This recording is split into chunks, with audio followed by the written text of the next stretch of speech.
Assalomu alaykum rahmatullohi va barakatuh. Yaxshimisizlar, chanchimasizlarmi? Va alaykum assalom va rahmatullohi va barakatuh. Domla ayni paytida keldingiz, yozib qo'ygandim. Salomat bo'ling. Ertaga e'tiqodda suhbatlarni davom ettirib turibsiz ekan. Hammalar salomatmisizlar, har tinchmi? O'zingiz salomatmi? Yaxshimi? Alhamdulillah. Salomat bo'ling. Xo'p, hali ham Hizb Tahrirni da'vosini, hali ham Hizb Tahrir dinga xizmat qilyapti degan da'voni ko'tarib yurgan odamlar bor ekan bizda. Shu 2-3 marta usta kirdi, usta degan profil kirdi. Bizda bir shunaqa ilmli odam yo'q edi bu odamning gaplariga. Biz kirganimiz yaxshi bo'ldi. Bu haqida bir juda ham bir kuchayib ketyapti-yu, ko'ryapsiz-ku bunaqa fikrdagi odamlar. Ya, kuchaymaydi. Bularning o'zi saviyasi, ilmiy asoslari juda zaif odamlar. Ummatni zaiflashtirib berish uchun buyurtma asosida maydonga chiqqan odamlar. Yoshlarda diniy savodi o'rtachadan ham past bo'lgan odamlarni tuzog'iga ilintiradi xolos. Sal saviyasi bor odam bularni tuzog'iga ilinmaydi. Bular da'vo qilgan narsaga tuhmat qilmasdan gapirsangiz yaxshi bo'laydi-da, tuhmat qilmasdan. Agar fikrga bo'lsa, fikr bilan fikrlashamiz, lekin tuhmat qilmasdan gapiring-da, odob bilan-da.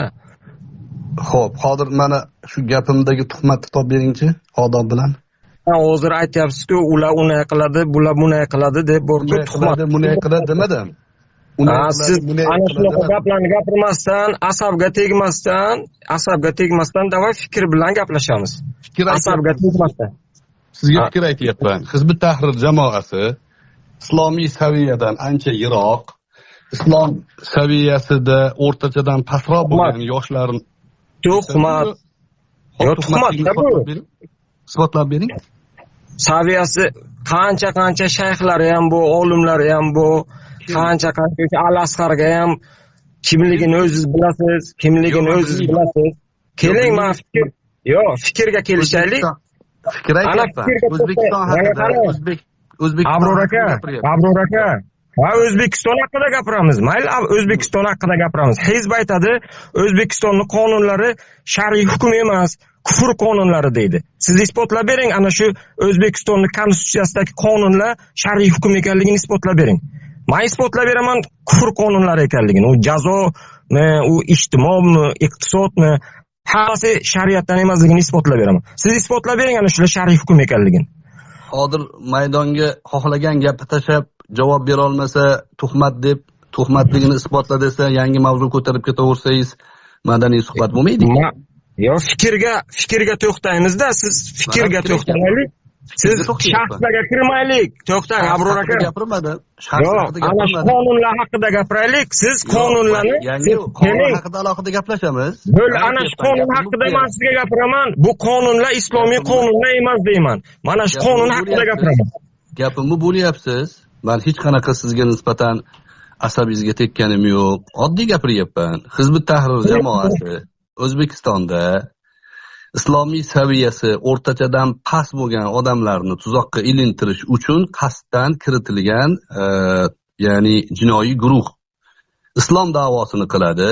O'zini, ya'ni hizb tuhmatligini isbotlab bering, qani mana fikr mana. Tuhmat vaqtiga borku, vaqtiga o'sha hizbga to'shatgan borku, vaqtiga borku, vaqtiga o'sha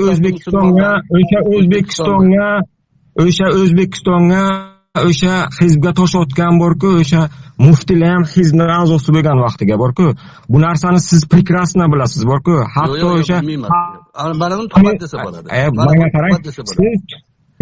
Siz tuhmat qilyapsizmi? Siz hozir tuhmat qilyapsiz. Boshqa mavzuga o'tmaymiz. Keling, O'zbekistonning qonunlari. Siz aytyapsiz-ku, ana bu qonunlarni, O'zbekistonning qonunlari, islomiy qonunlarni, keling fikrga to'xtalamiz. Siz aldayapsiz-da o'zi. Keling, qonunlar islomiymi? To'xtang, Abror aka. Keling, qonunlar haqida gapiraylik, fikrlar haqida gapiraylik. Oddiyatmi? Aka, madaniyatli suhbat bo'lsa odamlar manfaatlansin. Bo'ldi, bitta narsa haqida gapiramiz. Mana shu qonunlarni shar'iy hukm ekanligini isbotlab bersinlar, bo'ldi, men tan olaman ana shu kishini. Ana shu O'zbekistonning qonunlarini shar'iy hukm ekanligini isbotlab bersinlar, aytalarki islomga zid emas deb. Islomga zid emasligini isbotlab bersinlar. Ustaga yopib qo'yadi-da, hozir keyin nima bo'ladi? Bular yopib qo'yadi. Unday qilsangiz suhbat bo'lmaydi. Hozir domlani eshitaylik. Agar sizni bu odam to'satdan gapirsin domla bo'lmasa, tosh otmasdan gapirsin-da domla bo'lmasa, mana shu fikrga qarshi fikrga qani men keling fikrga. Men aytyapman, O'zbekiston, men aytayapman, ana Hizbut Tahrir a'zosi sifatida aytyapman. To'xtang. Hizbut hozir ovozingizni o'chirib Abror aka, Hizbut Tahrir a'zosi sifatida aytyapman. Gapni eshiting. Yo'q, eshitmayman. Hozirman hizb haqida, hizbni islomiy jamoa emas, bular siyosiy partiya. Bular islom saviyasidan, o'rtachadan pastroq bo'lgan yoshlarni ilintirib, islomga zarar berish uchun tashkil qilingan tashkilot dedim. Fikr bu. Siz tuhmat dedingiz. Tuhmatligini isbotlang, keyingi mavzuga o'tamiz. O'zbekistonda o'zbek zabon musulmonlar orasida islom ummatini 60%, 70% tan oladigan ahli ilmlaridan bir dona sanab bering. Ikkita emas, bir dona. Birinchi ummatni uyg'otishlik uchun ummatni uyg'otadigan narsa uni ustiga tatbiq etiladigan qonunlar deb hizb aytadi. Ana O'zbekiston masalasiga O'zbekiston qonunlari ummatni ustiga tatbiq etilyaptimi? Bu qonunlar mana shu ummatni zalolatga ekanligi, diniga qarshi kurashayotganligi. Endi gapni eshiting. Men gapiraman. Kutib o'tirdim-ku. Nima aytyapsiz? Savolga javob bersin.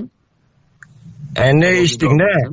Ana hizb da'vo qilib chiqyapti, mana shu qonunlarni o'zgartirishlik kerak desa, qonunlarni o'zgartirishlik kerak desa, unga ham yo'q, to'xtang, men eshiting, qonunlarni o'zgartirishlik kerak desa, siz aytyapsizki, savolga javob beryapman. Savolga javob beryapman. Savolga javob beryapman. Hizbut Tahrir jamoasi eshiting. Emas, siyosiy Tuhmat. Siyosiy partiya.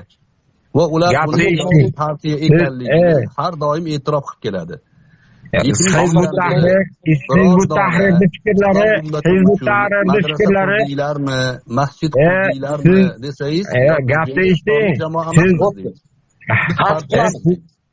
Siz faqat domla, bir tartib qilamiz.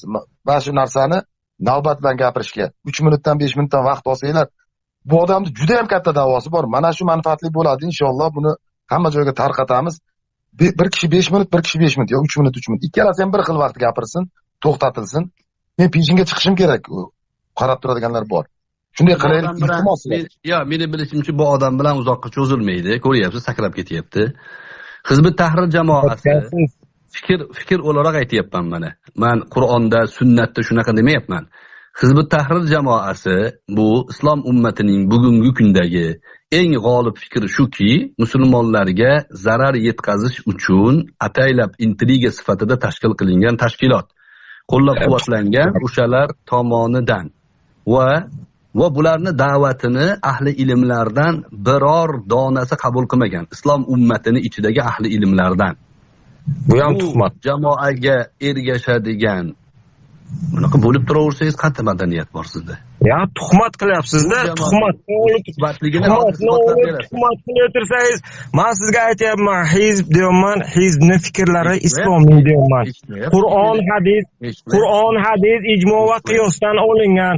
Menga qarang-da, islomiy hukmlar bo'lishligi kerak degani bu o'zi islomiy fikrlar-da bu. Men qarang, qonun, ya siz faqat tuhmat qilyapsiz-da. Ana hizb aytyapti. Gapni eshiting. Abror aka, gapni eshiting. Siz islom ummatini ichida mana Abror Muxtor Ali aytayapti. Hizbut Tahrir jamoasi islomiy jamoa emas. Bular siyosiy partiya. Islom ummatining islomiy saviyasi o'rtachadan past bo'lgan jamoani boshini aylantirib, islomga zarar berish uchun tashkil qilingan tashkilot deyapman. Mana ochiq aytayapman. Tuhmat-da bu. Aylantirmayapman. Siz buni tuhmat deyapsiz. Tuhmat deyapman. Tuhmat deb da'vo qilgan odam da'vosiga dalil keltiradi. Tuhmatligini isbotlang, mana Abror Muxtor Ali qo'lga tushdi, ana tuhmat qildi. Hamma joyga tarqatasizlar. Zo'r sizga. Qani isbotlangchi? Men da'vo qilyapman. Hizbut Tahrir jamoasini ichida, mana o'zbek zabonlarini misol qilaylik, o'zbekcha gaplashyapsiz. Biror dona ahli ilm odamni ko'rsatib bering. Mana shu odam ahli ilm, ulamolar tomonidan sanadi bor, e'tibori bor ulamo. Mana shu Hizbut Tahrirning a'zosi deng. Bo'ldi, tan olamiz, ha, bo'ldi, Abrorni gapi xato ekan, tuhmat ekan deymiz. Biror dona o'zi asli 60%. Men hozir borku bitta ulamoni hozir aytsam, hukumat qamaydi. Men bitta ulamoni ismini aytsam, murattab qorilari bor, hattoda murattab qorilari bor. Mana agar hozir men agar aytsam borku, siz olasiz, qamaydi. Bu bitta masala.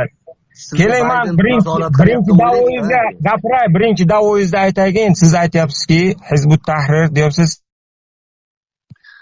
Bu odam ko'ryapsizlar do'stlar, bu odamga konkret savol berdik.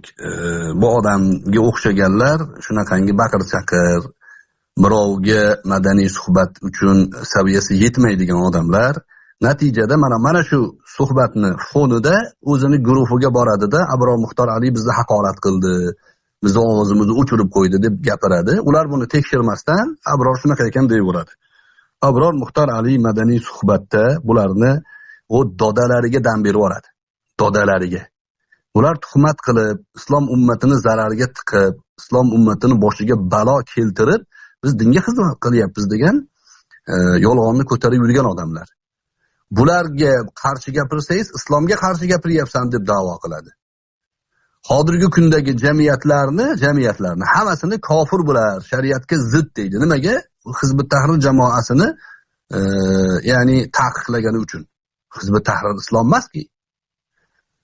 Shuning uchun aytdim yuqorida, ya'ni bunga o'xshagan odamlar bilan uzoqqa cho'zilmaydi. Mana Mahmud necha yil bo'ldi qilgan da'vosiga javob bera olmasdan faqat orqadan baqir-chaqir qilib yurganiga.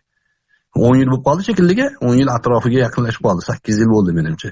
8 yil yoki 7 yil atrofida bo'ldi.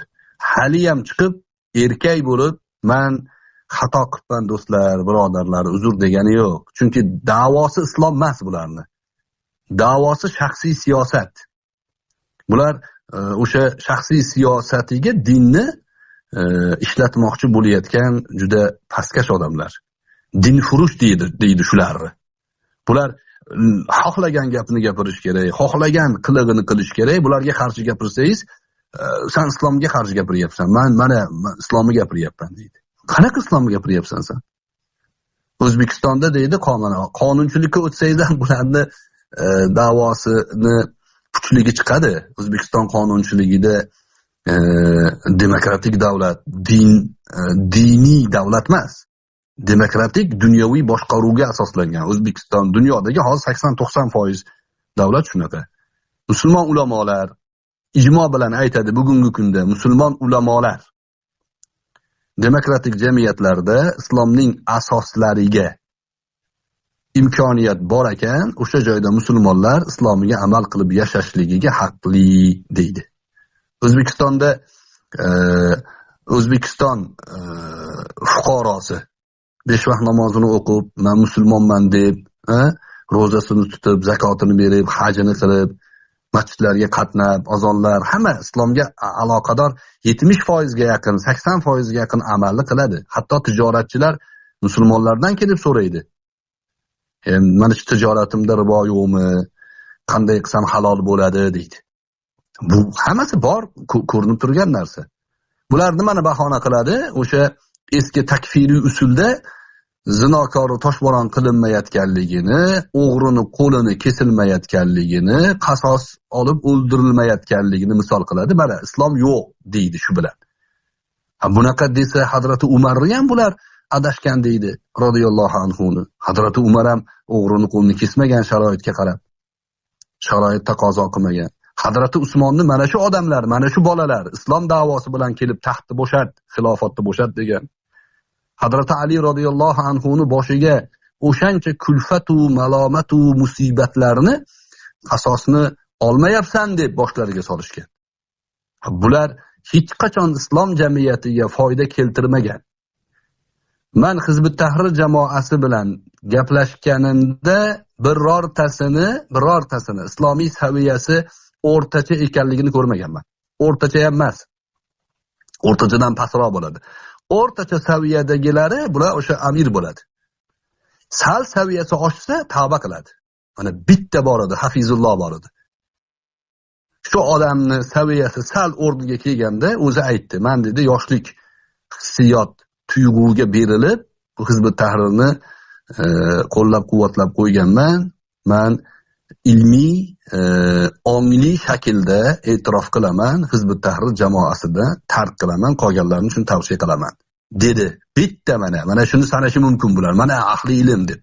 Amir bo'lgan O'rta Osiyo bo'yicha.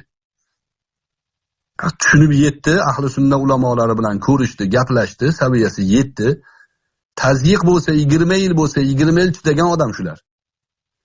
Hamma narsa ochiq oydin bo'lgan. Endi tavba masalan tavba qilaman demasa ham o'tiraveradigan odamlar. Tirnog'ini sug'urib olishgan, tishlarini qo'parib olishgan kerak bo'lsa. Zulm qilingan keragidan ortiq o'rni kelganda. Tavba qilmasa o'tiraverardi. Nima deyishdi bular? Yolg'on bular yolg'ondan uyalmaydi. Hozir Hazratning kitobiga raddiya beraman deydi-yu, hammasini berkitib o'sha eski fatvolarini yangitdan gapirib turaveradi, basharasini bez qilib, ko'zini loq qilib, yo'q, unaqa narsa yo'q deb turaveradi. Hafizullohni nima deyishdi? Bu deyishdi, o'zi yo'ldan adashdi deyishdi, yoki majburlashdi uni deyishdi. Xulosa shu do'stlar, bunga endi hozir imkon berganinglar bilan menimcha faqat boshni aylantiradi xolos. Ya'ni bular o'sha 2-3 ta odamni tuzoqqa tushirsa bo'ldi.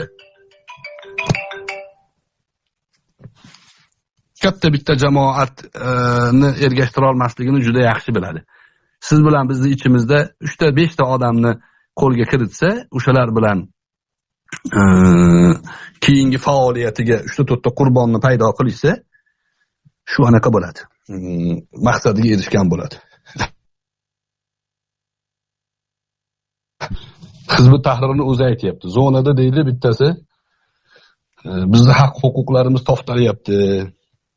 Bo'lmayapti, manaqa bo'lmayapti. Mana shularni joyiga qo'yish kerak deb ana Hazrayangdan so'rabdi. Ko'pchilikni majlisda so'raganda endi. Desa Hazrayang aytdiki, sen debdi bu talab qilayotgan haq huquqlaringni amalda ekanini tan olasanmi debdi. Ya'ni konstitutsion tuzum shuni tan olasanmi? Yo'q. Tan olmasa nimaga talab qilyapsan? Shunaqa oyog'i chalkashib qolgan odamlar bular. Mahmud Abdulmo'min ham ko'rgansizlar. Ya'ni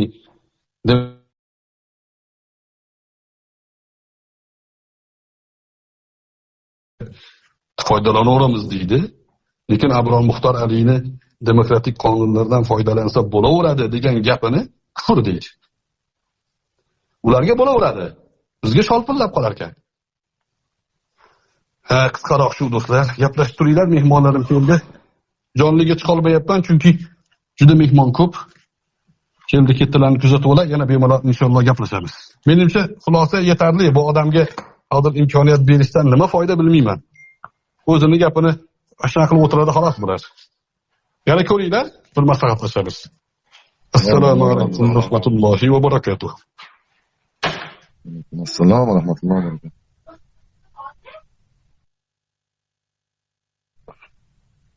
Ne gaplasha olmaydi, bir chiroyli gaplashishni bilmaydi, bir narsaga javob bermaydi. Ha bor.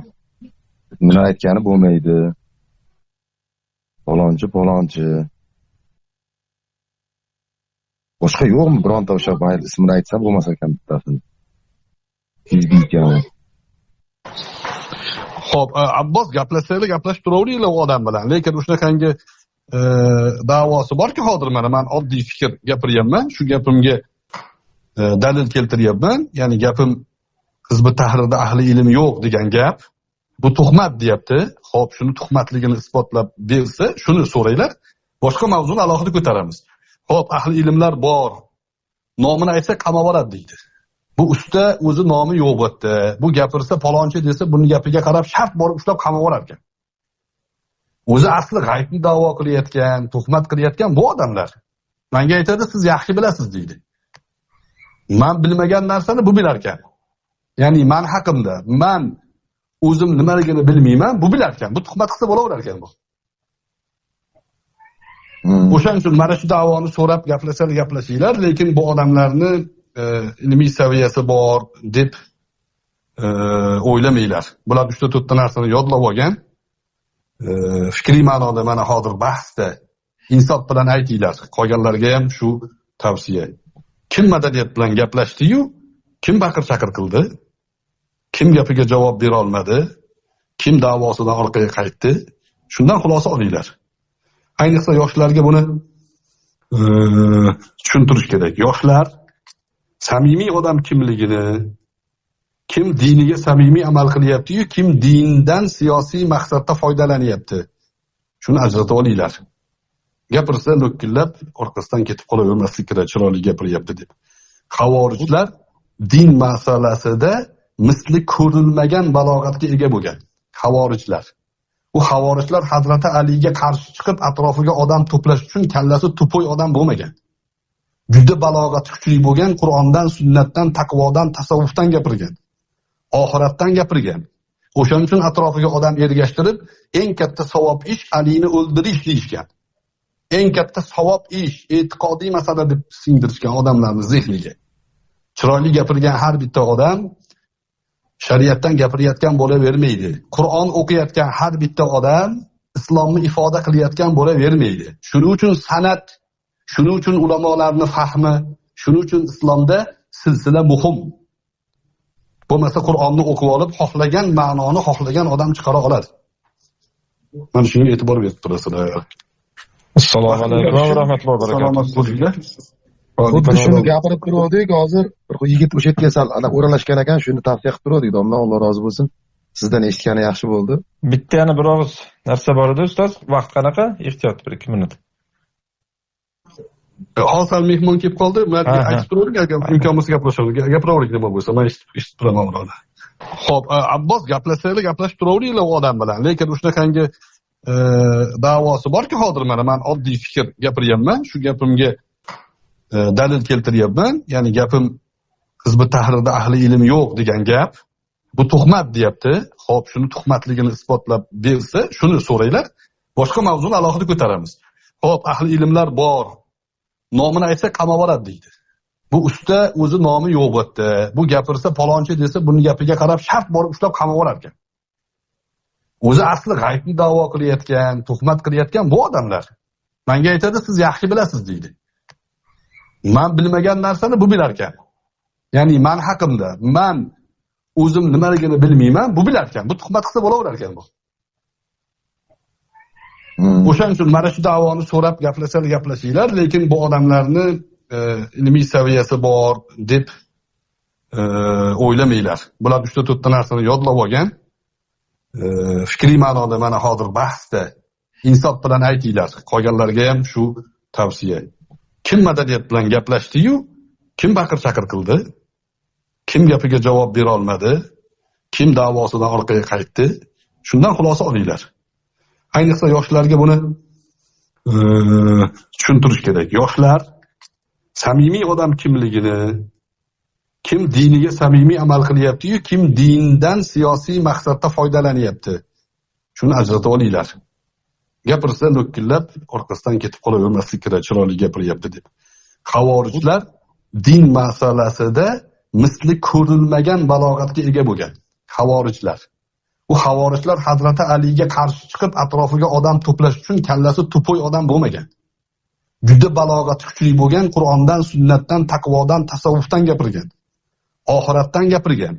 O'shaning uchun atrofiga odam ergashtirib, eng katta savob ish Alini o'ldirish deyishgan. Eng katta savob ish, e'tiqodiy masala deb singdirishgan odamlarning zehniga.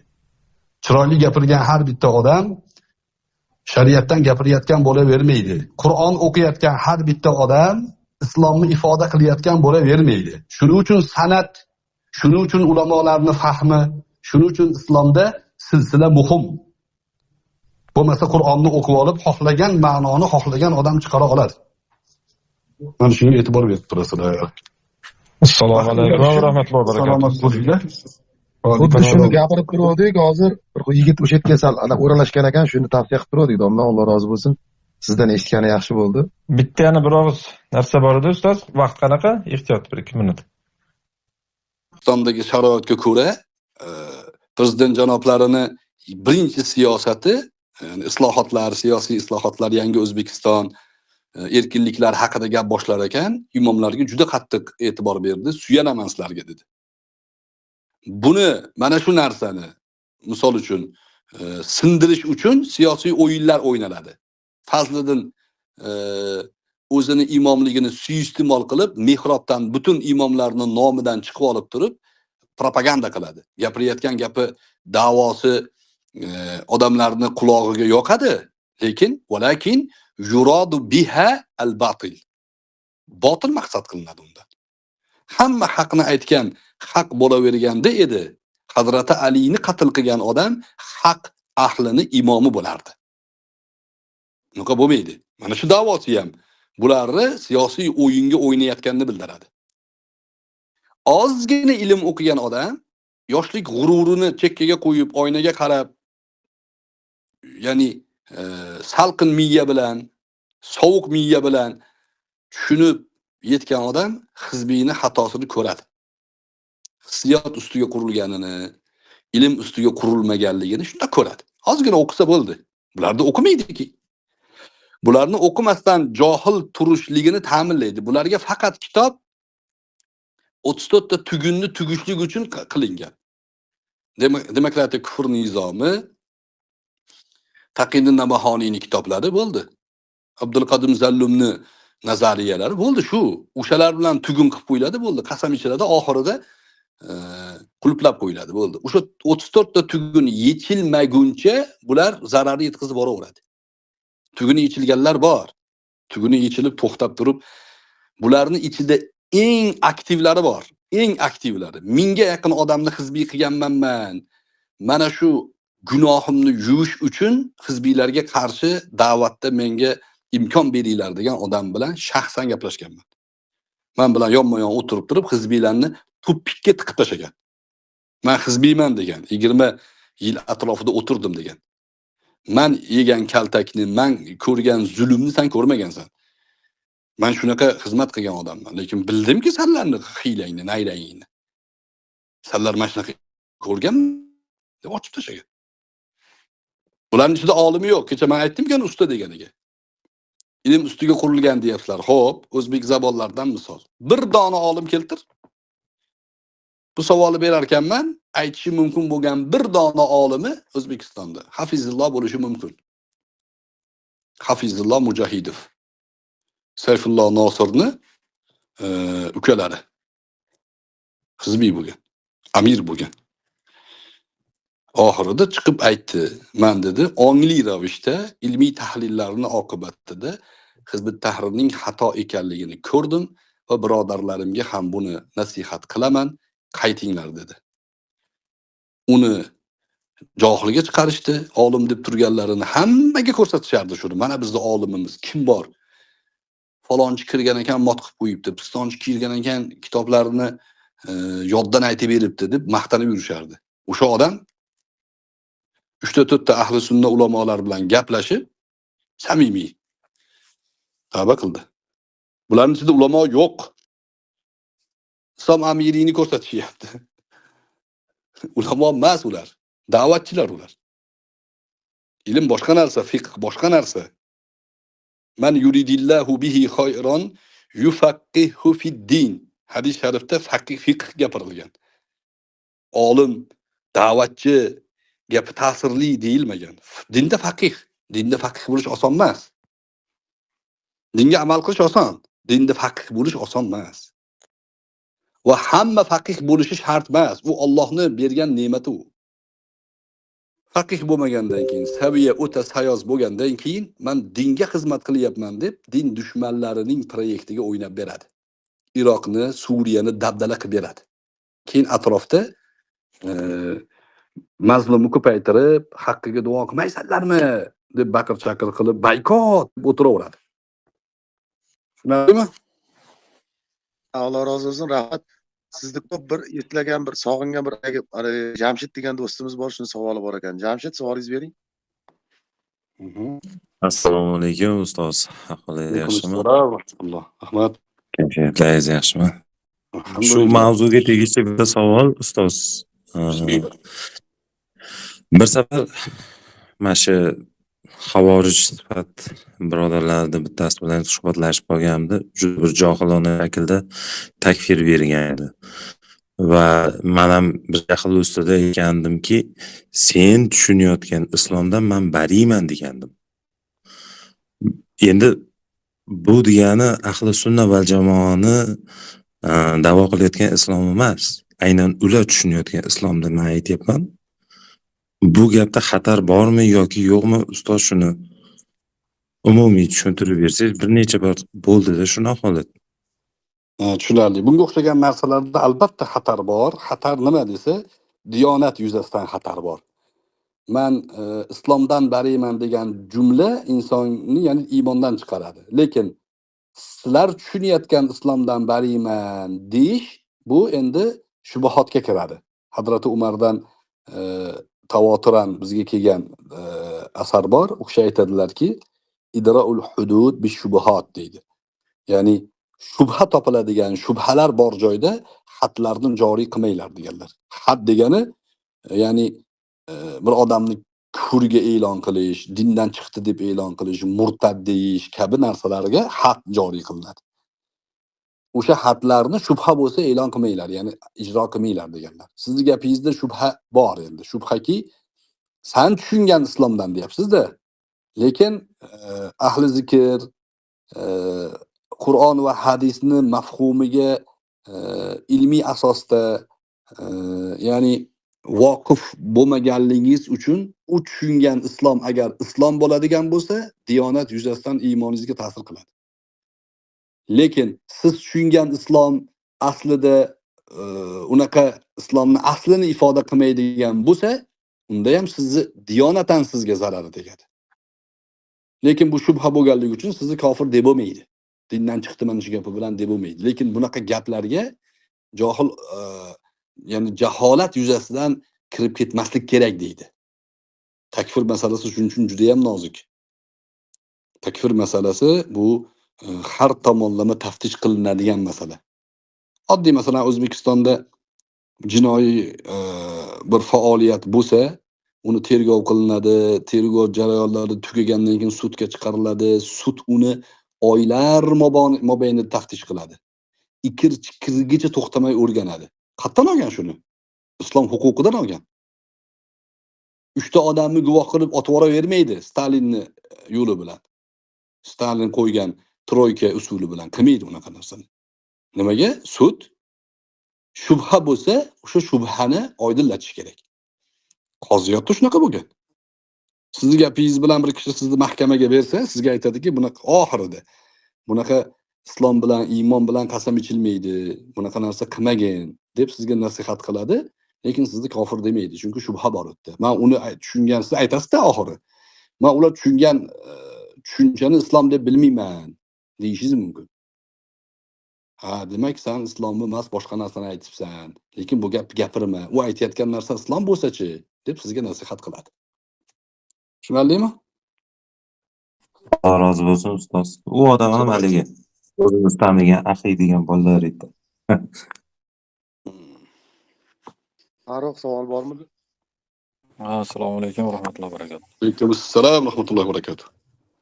Mavzuga aloqador edi hozirgi hizbiylarda yoki bo'lmasam shu dor masalasini ko'taradigan odamlarda bu ahli sunna deb senlar o'zingni tutib gapirishasan, lekin siyosiy masalada ahli sunna bir chekkaga chiqib o'tiradi degan bir e'tirozlar. Как будто biz bu mavzuda gaplashsak, bizni sekulyarga o'xshatib, bo'lmasam senlar demokratsan deb turib shunaqa ta'na toshlar otiladi. Aslida biz ahli sunna val jamoada islomni tomonlari umuman siyosatga aralashmaydi degan narsani misol gapirmaymiz, bunaqa tushunchada emasmiz. Siyosiy masalada ahli ilmlar qaysi pozitsiyada hozirgi kunda dunyo miqyosida? Xo'p, hozirgi kundagi pozitsiya ham yuqorida aytdik, salaf ummatning fahmi bilan ijro qilinadi. Masalan deylik, bir hadis to'g'risida avvalroq bahs qildinglar. Hizbiylar ko'tarib keladi o'shani. İmom Buxoriyda, Imom Muslimda kelgan, Imom Abu Dovudda ham kelgan, Hazrati Ibn Umardan qilingan rivoyat. Menimcha Ibn Abbosdan ham kelgan bu. Ya'ni amirga itoat qilish kerakligi haqida payg'ambar alayhisalom buyurib, amirga itoat qilishlikka buyurgandan keyin kimning bo'ynida bay'at bog'ichi bo'lmasa, o'lsa jaholat o'limi bilan mata mitatan jahiliya deganlar. Johiliyat o'limi bilan o'libdi deganlar. Ha? Shu hadisni bu Imom Navaviy Fathul Muslim sharhida, Ibn Hajar Asqaloniy Fathul Boriyda sharhlagan. Bu anaqa ham kelgan, Avnul Ma'budda ham bor. Sharhlarda ulamolar keltirgan. Talab birinchi kelyapti. Demak, mavjud, xalifa mavjud. Sulton mavjud, amir mavjud. Ishboshi bor vaziyatda unga qarshi chiqilmaydi. Nimaga? U bilan birga yonma-yon turiladi. Chegaralarda askar qo'ysa, askarga borib xizmat qilinadi. O'sha ummatni boshdoqlik sababli qoni to'kilishini oldini oladi shu. O'g'rilar birovni uyiga kirib turib o'g'irlik qila olmay qoladi. Haqqingizni boshqa odam tortib ola olmaydi, chunki sud mahkamalar bor, borib uni jazolanadi.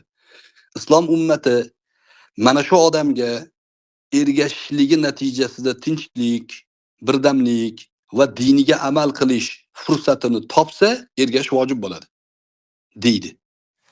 Endi xalifaga bay'at qilinadi deyapti-da bular mana shu hadisni olib. Mutawatir hadis bor, Hazrati Abu Bakr Siddiqdan qilingan rivoyat. O'sha ijtihod masalasida ansorlardan, Qurayshdan nomzodlar chiqqanda Hazrati Abu Bakr Siddiq radhiyallohu anhu al-xilafatu min Quraysh deganlar. Shu hadisni aytganlar. Xilofat Qurayshdan bo'ladi deganlar. Payg'ambar alayhissalatu vassalom mendan keyin xilofat 30 yil deganlar. Undan keyin podshohlik deganlar. Yuqoridagi hadis bo'yicha Muaviya radhiyallohu anhu johiliyat o'limi bilan o'lganmi? Yuqoridagi hadisga ko'ra Harun ar-Rashid johiliyat o'limida o'lganmi? Yuqoridagi hadisga ko'ra Usmoniy xilofati hammasi johiliyat o'limidagi odamlarmi ular? Birortasini xalifalik deyilmaydi. Ya'ni tabarrukan xalifa deyilaveradi. Xalifatul muslimin deydi. Lekin aslida Hajjoj zolim Abdulmalik ibn Marvon tomonda turib Zubayr ibn Abdullah ibn Zubayrga qarshi jang qilgan, Abdullah ibn Zubayrni qatl qilgan. Haqiqiy xalifa da'vosida Abdullah ibn Zubayr haqli bo'lgan. Lekin uni qatl qilgan. Nimaga biz Hajjojni bu darajada zulmini e'tirof qilar ekanmiz, kofir demaymiz? Bu hadisni islom ummati hizblardan yaxshi tushungan. Mavjud vaziyatga, mana hozirgi kunda biz O'zbekistondagi ishboshilarni xalifa demaymiz. Diniy liderlarimiz demaymiz. U dunyoviy ishlarimizda ishboshilar deymiz. Ularga itoat islom ummatini birligiga xizmat qiladigan bo'lsa vojib bo'ladi. Diniy masalalarda kimga ergashamiz desa, ulamolarga ergashamiz. Walaw ruddu ila rasuli va ila ulil ilmi la'alimahu alladhina yastanbitunahu minhu degan. Qur'onda oyat turibdi. Agar ular rasulga shu ishni qaytarganlari deydi, rasulni oldiga olib kelganlari deydi, ya'ni bir masalani tarqatavermasdan, gapiravermasdan, Taqiyuddin Nabahoniy bizni imomimiz deb ko'chaga chiqib olib, islom ummatining nomidan gapiravermasdan payg'ambarga olib kelganlari deydi. Xo'p, payg'ambar o'tib ketdilar. Yoki ulul ilmga, ilm egalariga olib borganlari deydi. Ular mana shu ilm asosida istinbot qilishardi. Masalaning mohiyatini yechib berishardi. Demak, din masalalarida imomlarga ergashamiz. Sanadi bor ulamolarga ergashamiz. Taqiyuddin Nabahoniy bilan uzib qo'ymaymiz. 1400 yilgacha Taqiyuddin Nabahoniy tug'ilguncha ulamo musulmon ummatiga nima bo'ladi unda? Nima bo'ladi? Ular taqiyid nabahoniy bilmagan ya'ni ochib bergan narsani bilmay o'lgan bo'ladimi? Ular hammasi johiliyat o'libida o'lgan bo'ladimi?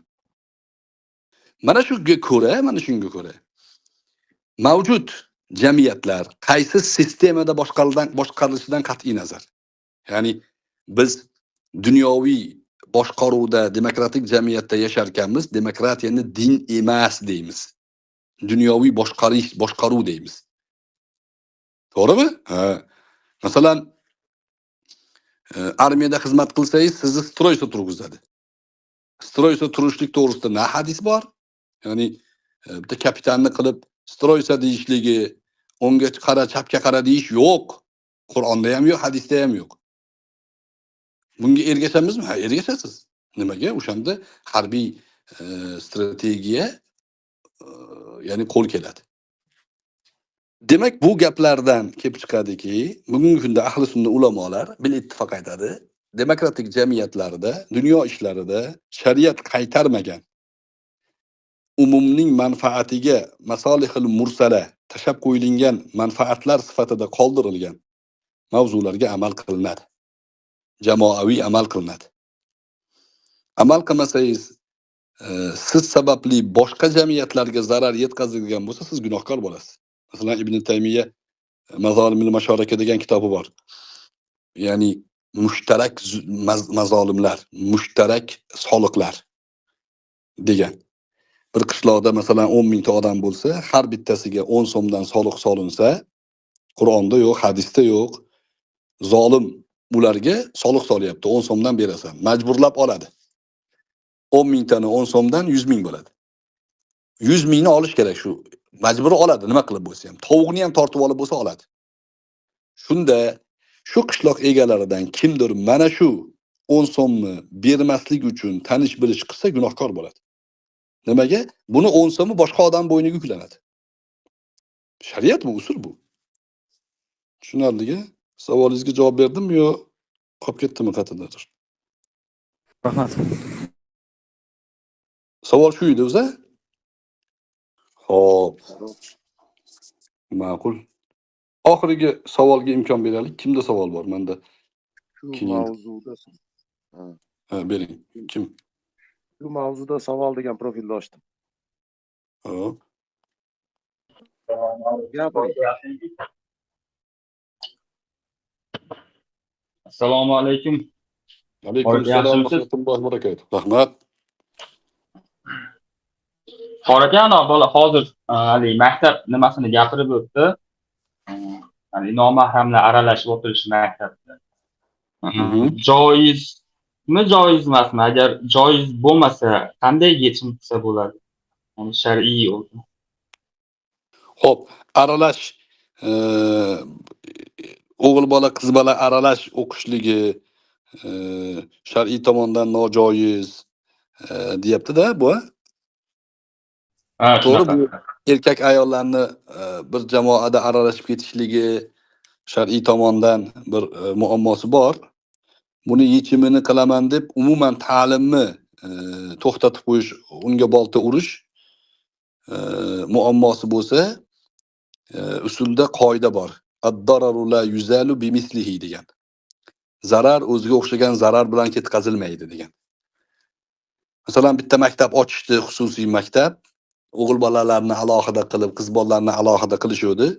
Ozgina o'tgandan keyin litsenziyasi bekor bo'ldi. O'qish ham bo'lgani yo'q, to'xtadi. Nima qiladi desa, o'zini har bitta fard, shaxsni o'zi ehtiyot qilish mas'uliyati bilan ta'lim oladi. Ta'lim oladi. Butun jamiyatni, ya'ni bitta zararni daf qilaman deb katta boshqa zararni kelib qolishligini oldini oladi. Tushunarli? Masalan, bunga o'xshagan misollar juda ko'p. O'zi zarar jamiyatda 100% islom ahkomlarini qoyim qilishlik imkoniyati yo'q. Hazrat Umar davrlaridan buyog'ini ko'p misol keltirganman men. O'sha Xulafoi Roshidin al-Mahdiyin davrida imkoniyati bo'lmagan. U bitta misolni keltiraman desangiz, tirnoq ostidan kir qidirish bo'ladi, boshqa narsalarga zarar, sarayon qilib ketib qoladi. O'shaning uchun musulmon odam juda ziyrak bo'lishi kerak. Zararni oldini olish uchun qo'ldan kelgan barcha chora-tadbirlarni ko'rish kerak. Keyin foyda o'z-o'zidan kelaveradi. Zararni oldini olmasangiz, topgan foydangiz ham keyin zararga qo'shilib ketib qoladi. Shaxsiy tashabbus bo'lishi kerak. Tushunarlimi? Tushunarli. Lekin hali ahamiyat masalasida ozgina nima desa bo'ladi. Singiz bilan qizingizmi bir nomahram o'tirsa bo'lgan maktabda haligi hayajonlilar bo'ladi-yu, shunga Uni majburlamaydi hozir. Shunaqa bo'ladi. Yo'q, maktablarda majburlamaydi. Majburlamaydi. Bitta sinfda o'qitishi mumkin, qiz bola bilan qiz bola, o'g'il bola bilan o'g'il bola o'tiradi. Majburlamaydi. Ko'p joylarda unaqa yo'q. U hamiyat masalasi albatta musulmon odam bunga ehtiyot chorasini ko'radi. O'sha shaxsiy fardiy masala deyapman-ku. O'qituvchi bilan gaplashsangiz, o'sha alohida o'tkazishlik, ya'ni aralash qilib o'tkazib qo'ymaslikni iltimos qilinsa muammo yo'q uni. Unaqa narsa bo'lmaydi. Endi mana shu masalani ko'tarib olib, ta'limni oldini olish kerak desa, shuni qo'zg'aydida ta'limga nuqta qo'yishadi. U endi kattaroq zarar u. Bu degani u unga rozi bo'lsin degani emas. Men ko'p gapirganman, savol bergan do'stlarimizdan uzr so'rayman-da. Masalan, IT texnologiya bo'yicha Inhada suhbat qildim men. Juda ko'pchilik o'tiribdi. Islom asoslarini, ummatni xizmati uchun qilinadigan xizmatlarni zimmaga olish, sizlar juda katta hozir imkoniyatga egasizlar. Mahkam o'qinglar, bu millatga kelajakda juda katta xizmat qilasizlar. Gapirdim, hamma tushunarli, oxirida xursand bo'ldik ko'pchilik. Bittasi qo'l ko'tarib aytayapti. Bizda deydi universitet soqol qo'ydirmayapti. Shunga nima deysiz deydi. Haligi bolaga qarab turdimda. Soqol qo'yish sunnat, farosat vojib dedim. Bizda islomiy saviyaniku ma'lum endi. Siyosiy saviyani ham biroz o'stirish kerak. Berilgan savol haqida Qur'oni Karim nima deydi? La tas'al an ashiya in tubdalakum tasuhum deydi. Hamma narsani so'rayvermagin, agar senga javobi kelsa qiyin bo'lib qoladi deydi. Zaruriy narsalarga o'sha ya'ni bir kishining axloqini, iymoni, e'tiqodini faqat maktab, faqat ustoz, faqat o'qituvchi bermaydi. Oila ham bunga mas'ul. Butun boshli jamiyatga hammamiz mas'ulmiz. Harakat qilishimiz kerak. Sekin asta biz o'ylagan o'sha narsalarning hammasi isloh bo'ladi. Tushunarlimi? Rahmat qo'raka, Alloh rozi bo'lsin. Salomat bo'ling. Xo'p. Ming bor uzr birodarlar. Sizlarni vaqtinglarni oldim. Agar aytayotgan gaplarimizda to'g'rilik bo'lsa, Allohdan, xato nuqsonlarimiz nafsimizdan, shaytondan Alloh taolo xatolarimizni afv qilsin. Ahli sunnaning chizig'idan chiqib ketmasligimizga tavfiq bersin. Najot ahli sunna kemasi birodarlar. Taqiddin Nabahoniyning kemasiga mingan odam ana shu kema ham emas u. Bir tomoni teshik qayiq u. Cho'kadi ular. G'ulom Ahmad Qodiyoniyga minib olganlar allaqachon hojatxonaga tushib ketib bo'lgan ular. U bitta masalan biz Shayx Muhammad Sodiq Muhammad Yusufni ustoz deb bilamiz, lekin u kishini diniy manba deb bilmaymiz. U zot o'zi ham aytgan, biz manba emasmiz degan. Biz ham degan sizlarga salafni fahmini aytib beramiz, o'shanga ergashamiz degan. Mazhab o'shan uchun muhim. Bu Faruq savol berganda sizlar siyosiy masalalarda mazhabchiga otib qo'yasizlar degan gap. Hammasi ilzom bu. Ilzom degani biz aytmagan gapni sen aytayapsan, shunaqa ma'noda aytayapsan deb bizga qilingan tuhmat ular. Mahmud bilan bo'lgan bahsimizda dor masalasida mana Abu Hanifadan o'qib beraman. O'zbekiston Dorul Kufr dedi. O'qi dedim. O'qidi. Abu Hanifa o'sha Mabsutda Zohir rivoyani sharhlagan Imom Saraxsiyni kitobida bor. U aytganki, 3 ta narsa bilan Dorul Islom Dorul Kufrga aylanadi degan. O'zi Dorul Islom bo'lgan yer hech qachon Dorul Kufrga aylanmaydi. Musulmonlar fath qilgan yer qiyomatgacha musulmonlarning yeri bo'ladi. Masalan, Andalusiya musulmonlarning yeri. Hozir oldirib qo'yganmiz, u bizniki, qaytib olishimiz kerak uni. Siyonistlar turgan joy musulmonlarning yeri. O'tda Dorul kufr deyolmaymiz biz. Buni qaytib olishimiz kerak. SSR butun O'rta Osiyoni bosib oldi. Ateizm burchaklarini qildi, Xudo yo'q dedi. Masjidlarni buzdi, madrasalarni molxonaga aylantirdi. Lekin Dorul Islom deb turdik biz. Bu bizning yerimiz dedik. Vaqti keldi, mustaqil bo'ldik. Mana musulmonlar yana yerlarini oldi, masjidlarini ochdi, madrasalarni yana qaytadan faoliyatini qo'ydi joyiga. O'qiyapti. 3 ta shart bilan Dorul Islom Dorul kufrga aylanadi. Ha, birinchi shart. Turklarni yeriga qo'shib olgan bo'lish kerak. O'sha paytda turk atrof deyilgan kofirlarga nisbatan aytilgan. Musulmon bo'lmagan kofirlar musulmonlarni yerini o'zini yeriga qo'shib olgan bo'lish kerak. Masalan, O'zbekiston degan mamlakat bo'lmaslik kerak. O'zbekistonning o'rniga O'zbekistonning nomini Ukraina, Rossiya deb qo'yish kerak. Birinchi shart. Ikkinchi shart. Islom ahkomlari mag'lub bo'lish kerak, shirk ahkomlari g'olib bo'lish kerak degan. Ikkinchi shart. Uni ham o'qiyapti. Endi matnni chalatim chakkiga o'qiyapti. Atrofdagilar uncha arabchani bilmaydi. U og'ziga kelgan gapni gapiryapti. Fe'ldan keyin jar o'qiyapti, jardan keyin nasb o'qiyapti. Lekin yonida bir 5 ta odam unga o'rgab turibdi, shuni aytayapti. Xo'p, nima ikkinchisi? Kufr hukmi g'olib bo'lish kerak. O'zbekiston demak Rossiya, Moskva deyilmaydi. Xo'p, nima deyiladi? O'zbekiston musulmonlarni yurti. Nomi turibdimi? Turibdi. Chegaramiz bormi? Bor. Xo'p. Ikkinchisi, shirk ahkomlari g'olib bo'lish kerak. Bizda shirk ahkomlari g'olibmi? Desa, yo'q. Eshoq namozingizni o'qiyapsiz, azonlar aytilyapti. Islom ahkomlari g'olib bizda. 95% musulmon O'zbekistonda. Va bu musulmonlarni diniy vojibalarini amalga oshirishlikka 100% imkoniyat bor. Hech kim namoz o'qiganingizga tazyiq qilmaydi sizni. Demokratiya kufr-ku deydi. Yo, sen demokratiyani din degan uchun shunaqa deyapsan. Demokratiyani men svetofor deyman.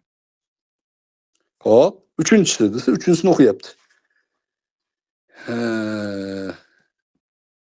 Wala amana mu'minun bi imanihi. Wala zimmiyun bi amanihi. Yoki bi amanihi al-awwal deb kelgan, adashmasam. Biror dona mo'min iymoni bilan omonda bo'lmasligi kerak. O'zbekchani tushunamiz-a? O'zbekcha gapiryapman men. Ya'ni arabchani o'zbekchaga tarjima qilib beryapman, aqlingizni ishlating. Biror dona mo'min, men mo'minman deyishligi oqibatida omonda bo'lmaslik kerak. Uni o'ldiriladi yo qamaladi. Men mo'minman desa, obor qama deyiladi. Wala zimmiyun bi amanatihi, ya'ni unga berilgan omonlik bilan zimmiy ham omonda bo'lmaslik kerak. Mana deyapti. Mana shu bilan deyapti Dorul kufr. Qani Dorul kufr? Mo'minlar omonda emas O'zbekistonda deydi. Nimaga? Yani, soqolli qilyapti-ku deydi. Mana sizga ahvol. Vaholanki Abu Hanifaning gapi bilan O'zbekiston Dorul Islom. Musulmonlar fath qilgan, chegaramiz o'zimizniki, musulmon mo'min iymoni bilan omonda. Va islom ahkomlarining aksariyati 100% emas, aksariyati amalda. Demak, ilmni takroridan zerikmasligimiz kerak ekan, birodarlar. Shu gaplarni ko'p qaytarganmiz. Endi ozgina ijtimoiy tarmoqdan tanaffus olsak, yana shu gaplar qaytadan ko'tarilyapti. Ilm shuning uchun, birodarlar, bizga dunyo qadr qiymatidan ustun turadi. Ilm bor joyda ahli bid'atga nafas yetishmaydi, bo'g'iladi ular. Ilm ko'tarilgan joyga bid'at kirib keladi. Ya'ni maydon bo'shlikni xohlamaydi. Shuning uchun do'stlar, takror va takror shu ilmiy asoslarni aytib turishimiz kerak. Bular yana qayta qo'zg'alaveradi. Bularda aqliy salohiyat yo'q. 34 ta miyada tugun bor. U tugunni yechilmaguncha bular o'zini islom deb o'ylayveradi. Alloh taolo o'zi isloh qilsin. Tushunarliga? Barchalarga Allohning rahmati, najoti bo'lsin. Yana yaxshi kunlarda diydorlashguncha Sizlarni Allohga omonat qilamiz. Haqqimizga duo qilinglar. Assalomu alaykum va rahmatullohi taala va barakatuh.